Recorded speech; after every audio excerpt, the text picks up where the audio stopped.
And the symptoms that a vehicle may present when we suspect that it has air inside the system are the following.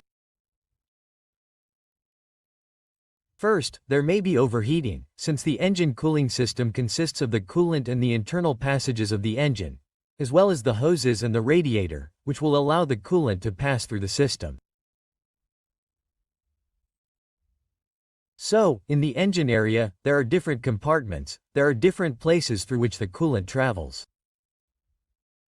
So, generally when a repair is made, such as changing the thermostat or changing the water pump, all the coolant is drained. Also, when the system is cleaned, all the coolant is drained. So when we put coolant in here again, many times the system fills up, but some air bubbles remain trapped in the system. So when that happens, we can have different symptoms in the vehicle. One is overheating, since if large bubbles remain inside the system, even though the coolant is circulating. Many times, in certain places or certain passages in some vehicles, depending on their design, depending on the internal passages, there may be places where air remains and the coolant continues to circulate, but the air gets stuck there.